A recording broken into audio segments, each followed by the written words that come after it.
I think the bald heads from Shaolin are behind this. They're scared of nobody. I inhale. Hello? What's up, what's up, what's up? Welcome to Civil Intercourse with Tony P. Well, hello, Mr. Fancy. Are you pondering what I'm pondering? I think it's great. I hope you are in good health and that your spirit is well. Your appeal to my humanity is pointless. Come on, man. We can meet our destiny to build a land here that will be for all mankind a shining city on a hill. So if we all believe in individual liberty, and we all believe in these rules of democracy, what is our modern argument about? Welcome. We are so glad you're here, as we said in the intro. I hope that we're finding you in good health. I've actually been dealing with some bruised ribs. Never experienced bruised ribs or any cracked ribs or anything like that. I have a deep respect now for quarterbacks in the NFL who play football with bruised ribs. It was pretty bad for a week. Kind of set us back a little bit on some of the podcasting, but hey, it still hurts to breathe, and it's very, very painful. But I think I should just go ahead and pop out a show and continue doing some work and some research because, as we say, the show must go on. I wanted to begin today just with a real quick shout out to Ice Cube and, of all people, Tucker Carlson. I've never really been a big Tucker Carlson fan. It's interesting seeing him doing his independence thing. He must be very excited. He has the best of both worlds. He's getting paid still from Fox, millions of dollars, and he can do whatever he wants. So he's probably doing a lot of his fly fishing hobby and putting out these really cool videos. But he did one with an interview with Ice Cube, and so I really liked the way the interview went, and I'm in the future probably gonna check out more of his interviews if the people that he's doing or the topic is interesting. Really a fan of the independent journalism and like to see more of it. But his interview with Ice Cube, it just really restored a lot of my hope. For those of you who don't know, Ice Cube's been getting a lot of crap. He's been fighting back when he gets crap. And, man, he's not that guy. You can't play with this guy. And, going all the way back, been a fan of his since NWA. You know, he's the F the police guy. F the police. And, when they came after him on the social media, like, he would just hit back. And people were not just deleting the tweets that they said to him when they were trying to, like, disrespect him and talk crap because he went hard at them. They were deleting their accounts. He was embarrassing people, and rightly so, because they were disrespectful punks talking mess about things they don't even know. For just having an opinion that you should be able to talk to people. And we'll listen to a clip right now to kind of give you what I'm saying. But man, mad shout out. After COVID and everything that went on, all my heroes just punking out. It's nice to see a guy just not be a punk and just not sell out, because there's just so many sellouts. Like I said, all my childhood heroes, almost all of them, musicians, actors, athletes, all that nonsense. Americana, hero type, people just weak, man, no backbone, just giving in and selling out and selling the people out so that they make sure that they still get a payday. It's pathetic, especially since they're already rich enough where they don't really need to sell out and sell us out. But, kudos again to Ice Cube. Here, let's listen to a real quick clip, and then we'll come back on the other side of it. So why would you be doing this of all interviews? I mean, you could do an interview with anyone. You're doing an interview with me. Obviously, you're going to take abuse for doing that. Like, why would you do that? Because I think it's silly not to talk to people. I think whether we agree or not, right? That has nothing to do with it. It's like, this is what it's all about. Let's talk about it. Let's debate. And I've been shut out. Wait, that sounds like right-wing extremism and whataboutism. But I've been shut out. Some platforms will not have me on. Why? They don't like that I'm, an independent thinker. I'm not part of the herd. I'm not part of the go along to get along gang, so to speak. So, I'm an outsider. And so, I'm not part of the club. So there you have it.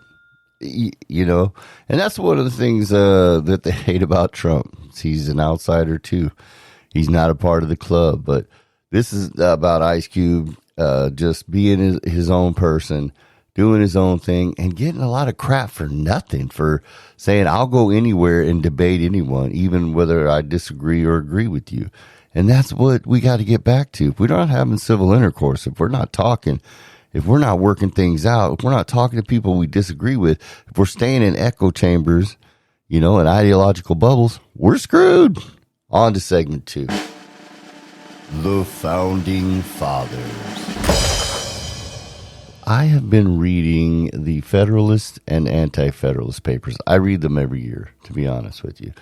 But I've been reading them, and along with, as usual, I read the Constitution, Declaration of Independence, the Bill of Rights, but also the debates that were going on when they made the Constitution. It's been very interesting. So included with the Anti-Federalist papers, the actual arguments that happened while they were making it. And I've been astounded because so many people, I've always known this, but when you really get in and you listen to the debates and the arguments that were being made while the Constitution was being passed, when they were getting rid of the original Confederacy and changing things over, and how we have everything set up the way that we have it, you hear a lot of times people will say, oh, the Founding Fathers didn't know about this or didn't think about this. And that, there were technology issues that they didn't know about, but everything that we're dealing with modern times right now was dealt with in those debates, including the race relations and everything else. And what I want to talk about is representation.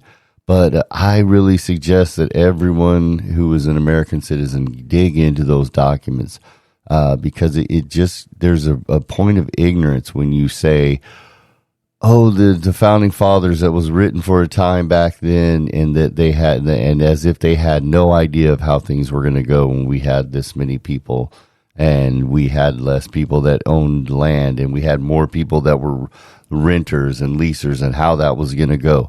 But dig in, because knowledge is key. And when you're dealing with these people and they start, they have these academic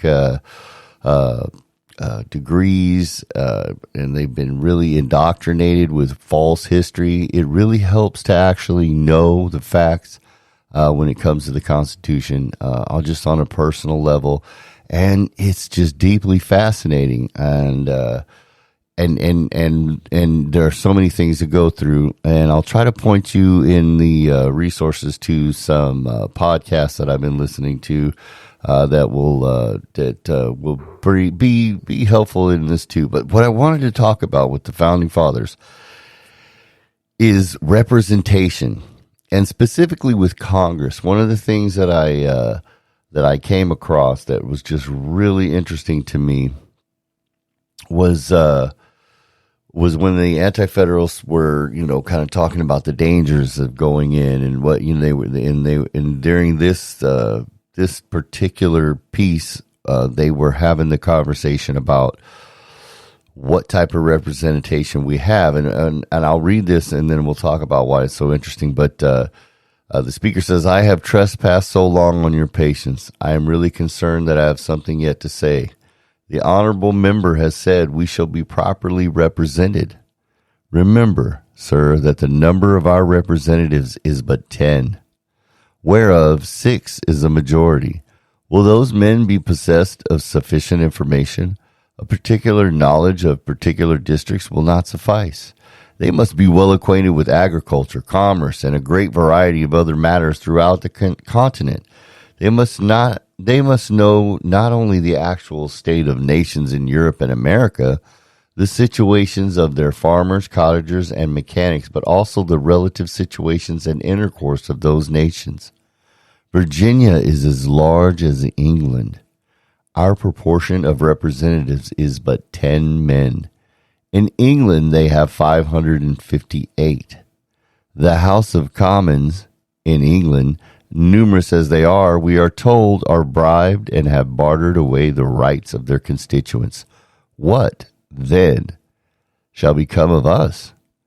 Will these few protect our rights? Will they be incorruptible? You say they will be better men than the English commoners. I say they will be infinitely worse men, because they are to be chosen blindfolded. Their election, the term as applied to their appointment, is inaccurate. Will be involuntary nomination and not a choice. Now, they were arguing over whether people should be voted for or nominated. They were arguing over presidential powers. They were arguing over how do you elect a president, who does the president appoint, congressman, so these were the arguments and all the things that were going on. But this specific point that he made really made me think, because they rejected this here in America far past when the original documents were made, of increasing our representation. Because think about that. In the district I live in, my representative in Congress represents 1 million people. That is way too much power for a representative, and that is way too little power for the people.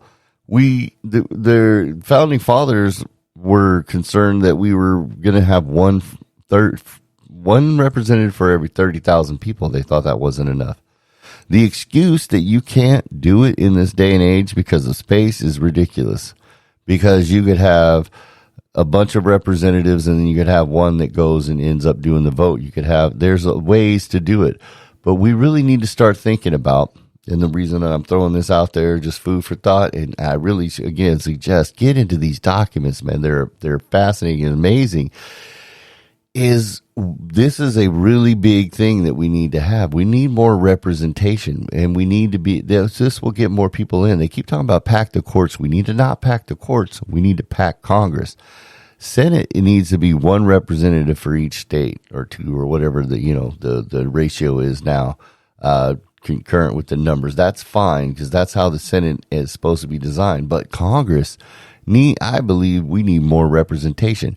Think about that. If it was, say that what they wanted back then, 30,000 people got represented by one person. What are the odds you could have access to the person that's representing you more? That you would have an advocate, a representative? Because we don't elect leaders, we elect representatives.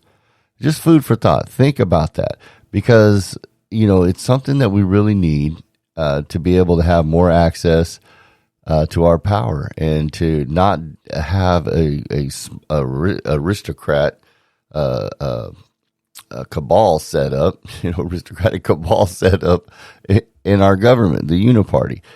We have to break this up, and we have to get rid of career politicians, and we have to get rid of this idea that one person represents 1 million people. That is ludicrous. And they said they couldn't do it because they couldn't build a building that's big enough. I find that hard to believe, that we couldn't do that in this day and age. I find it hard to believe that we couldn't find mechanisms and debate and come up with a way. You could have, well, we won't get it too deep into the weeds in it, but food for thought. If anybody has any thoughts on that when you're listening to this show, please give me some feedback. I would really appreciate it, because I think it's important. I think it's as important as the next topic that we got coming up in the next segment. The debt. So let's get on to the next segment. Public debt, public theft. All right, so let's talk about the debt. I know everybody got themselves burned out talking about the debt ceiling, and that they're not worried about talking about it, but we're on track, according to the Congressional Budget Office, to reach $39 trillion by 2027. The Office of Management and Budget estimates that we'll reach 40 trillion, 0.9, so almost 41 trillion. And the USDebtClock.org, which is the most accurate, I believe, of all of them, has us at 43.9 trillion in 2027. So while we're taking a look, before we get there, before we get another $10 trillion in debt, we are $32 trillion in debt. And I just did a few weeks ago my show, as I said in the intro, on the celebratory show, we always joke around about that, about $32 trillion. Well, we're at $32.6 trillion right now. So I'll be getting ready for that $33 trillion celebration show pretty quick. Take a drink of my coffee. Ah, that's so good. And the thing is, we're going to... Why is this important? I have to stop myself because I have to listen to this again. And then I've recorded a couple of these already and stopped because I started getting into the numbers and the weeds too deep. And I'm like, man, people are going to tune out on this. So why is it important? Why does this matter? Why is this not just about the debt ceiling? The debt ceiling should never, ever, ever, ever be raised again. I know that this can be a snoozer. Please bear with me. I'm going to stumble through this and it may be a little rough. But we really need to get focused on the debt. We really need to stop the theft of our tax dollars. And I want to reiterate something that I've said in a few podcasts, but I want you to really think about this and really pay attention. If you listen to anything, listen to this. Bureaucracies are designed to grow. Let me say that again. Bureaucracies are designed to grow. How are they designed to grow? In the budgets, it is written in every budget from the state to the federal to down to your counties and your local governments, all the way through every bureaucracy. If you don't make your budget, you don't get the same amount of money you spent the year before. You are incentivized to at least spend what you spent the year before. If you go over budget, you can make a case to get an increase, and in most cases will. If you go under, you will lose money. There's no incentive for any bureaucracy to be efficient and to save the taxpayers' money. There's an incentive to overspend. There's an incentive to waste because you can grow and you will grow. All of government, let that sink in. All of government is designed to grow. That is problem one. That needs to be I can't say against the law, but we need to be monitoring that to where budget increases are much harder to get and where people are incentivized for saving taxpayer money. That people need to be rewarded for being efficient and taking care of business and being good stewards of our tax dollars. Okay? That's why we should care. One reason, it's very important. We have to control the purse strings. The other reason is they're wasting our money and they're embezzling our money and they're laundering it all around the world. Everyone's talking about this Hunter Biden thing. It's not about Hunter Biden and Joe Biden. It's about every political family that's been there for decades is involved in these type of crimes. And that's why they're going after Trump, to try to stop him from running as president, because they're all guilty. The GOP and DNC and all their members, and I'm sure there's a few that aren't, let's not be crazy here. Of course, you can't just say every last person, but the uniparty, it's a uniparty. It's a scam. It's a pretend fight. And they're all involved. All their kids are involved in different things. And so, we need to get control of this. They're trying to hide it. And the other thing is, it's just irresponsible. We're carrying too much debt as a country, just common sense wise. We're $32 trillion in debt. 32.6. We just did our show a few weeks ago and celebrated the $32 trillion mark.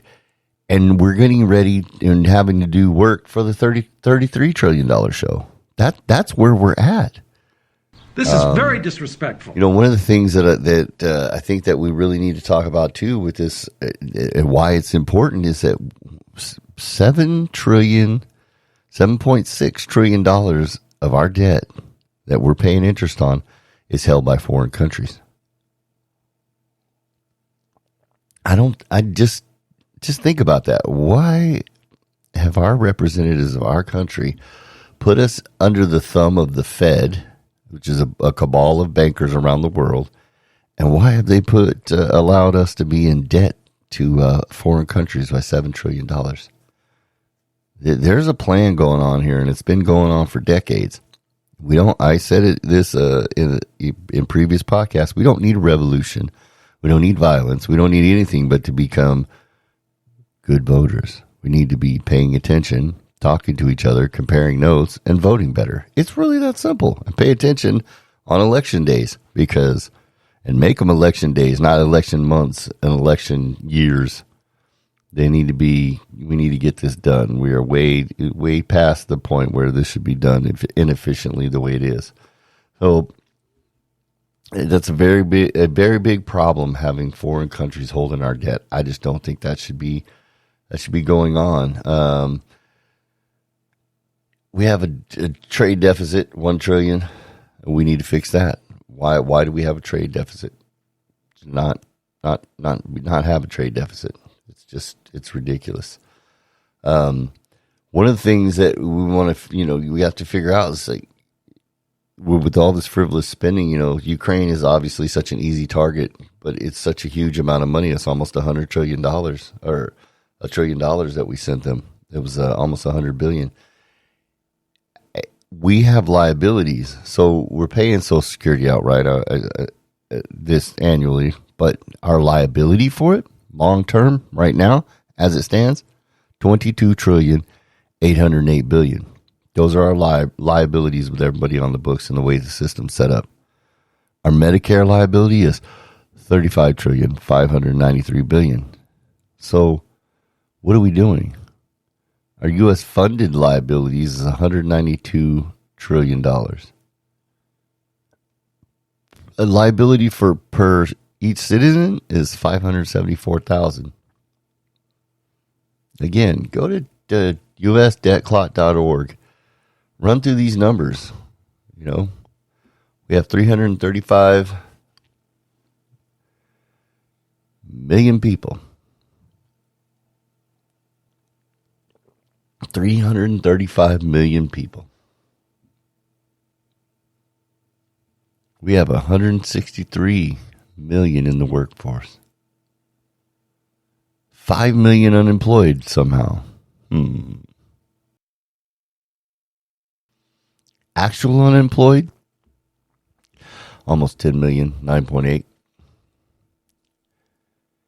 In the workforce, in 2000, we had 160,000 employed. And now it's 163,000. It's really weird. Not in labor force now, 99 million. Not in the labor force in 2000, 82 million. Government employees, 23 million. U.S. union workers, which I am one of as well, 15,479,000. Manufacturing jobs in 2007. Manufacturing jobs in 2000 were 17,177,000. Manufacturing jobs now, 13 million. So we lost 4 million manufacturing jobs since 2000. My God. At 42 million living in poverty, 27 million living without insurance. U.S. bankruptcies is 411,000. It's people losing their homes.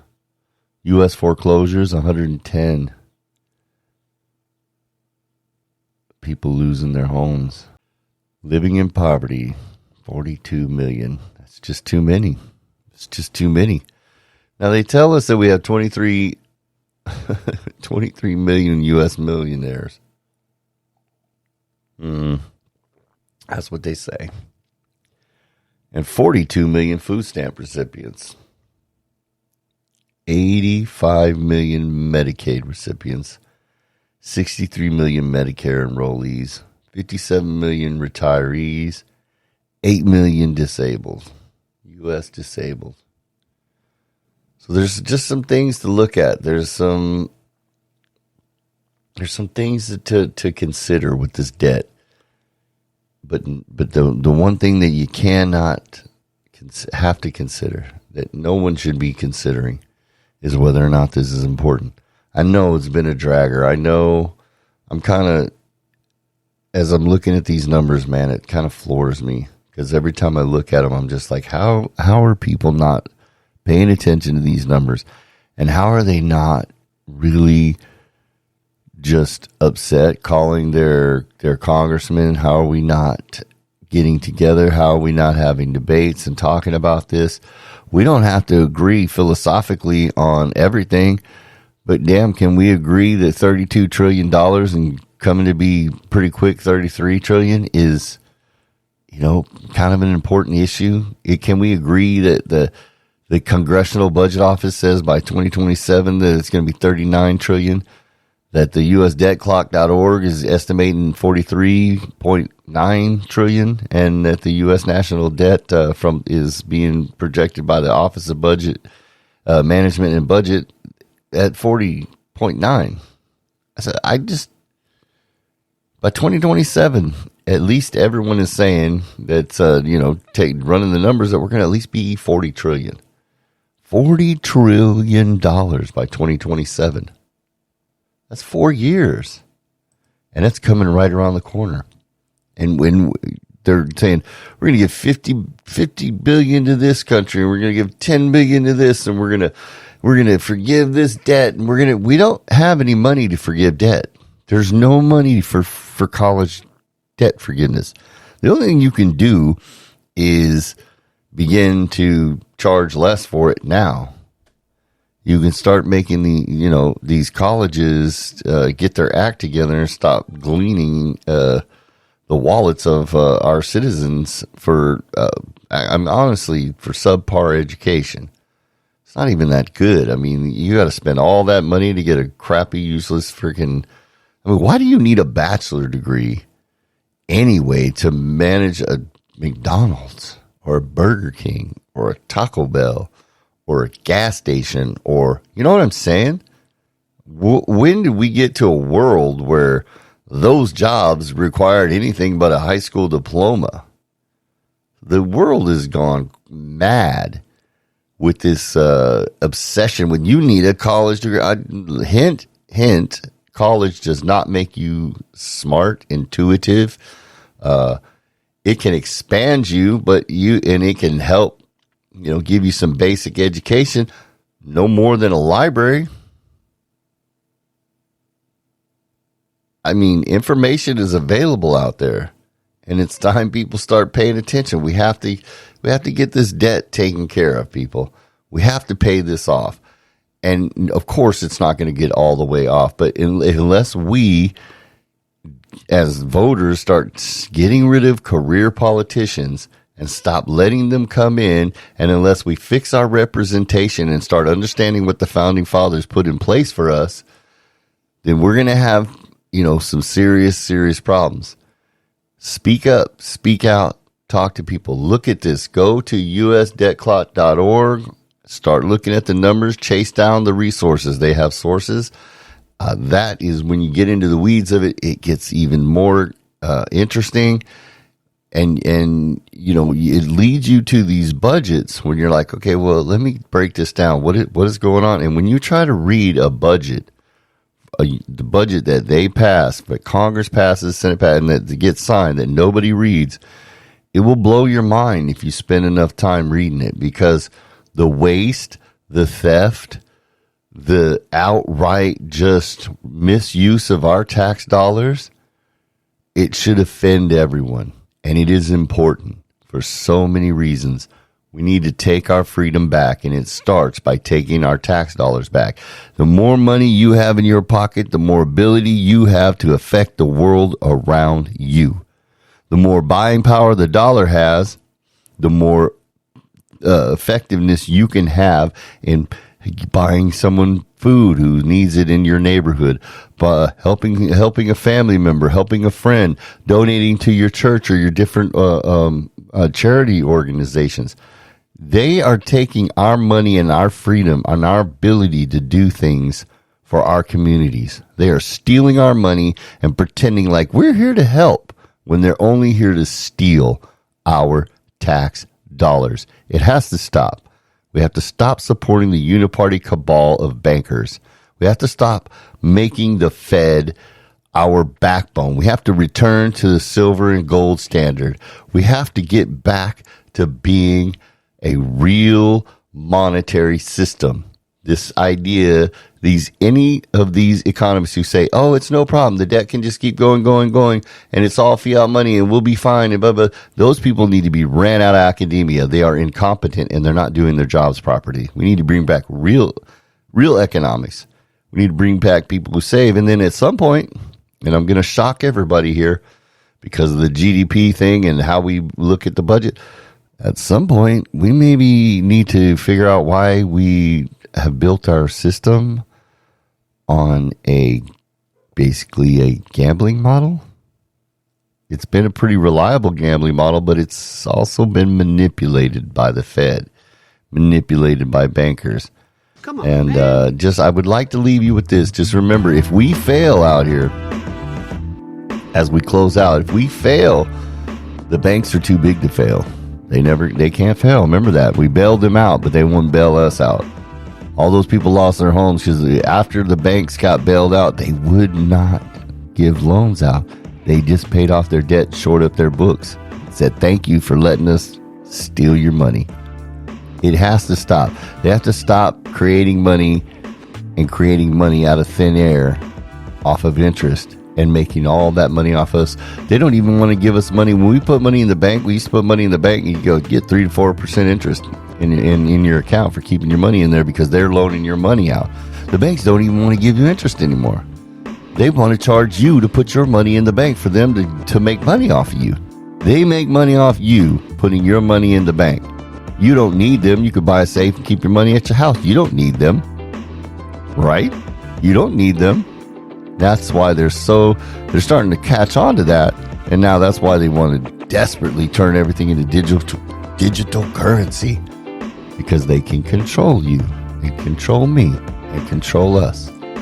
They use the purse strings to control us. That's why it's important. Hey guys, we're going to get out of here. I just really appreciate you so much, listening, and hit us up at anchor.fm/AB from CA. Throw us a sound file. Hey, you think we're crazy? You think we're cool? Whatever. I don't care. Whatever your feedback is, positive, negative, give us something. Give us a sound file. If you've got something to say that's just random, throw it out there. I'll respond to it. We really like the feedback. For the few people that keep bugging me and checking in, I really appreciate you. We're going to start doing some advertising and promotions and getting into the mode of actually trying to push this show a little bit more and being a little more consistent. So here it comes. But I really appreciate your time. Dig in. I'll leave you some links for to get to the Anti-Federalist Papers and Federalist Papers. Really do dig in. Find out what the Founding Fathers were talking about. And it's going to be awesome, man. We really appreciate you. Take care, and we'll talk to you soon.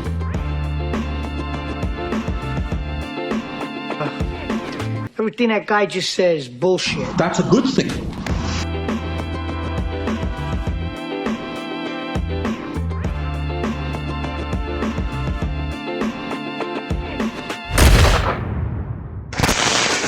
What an eccentric performance.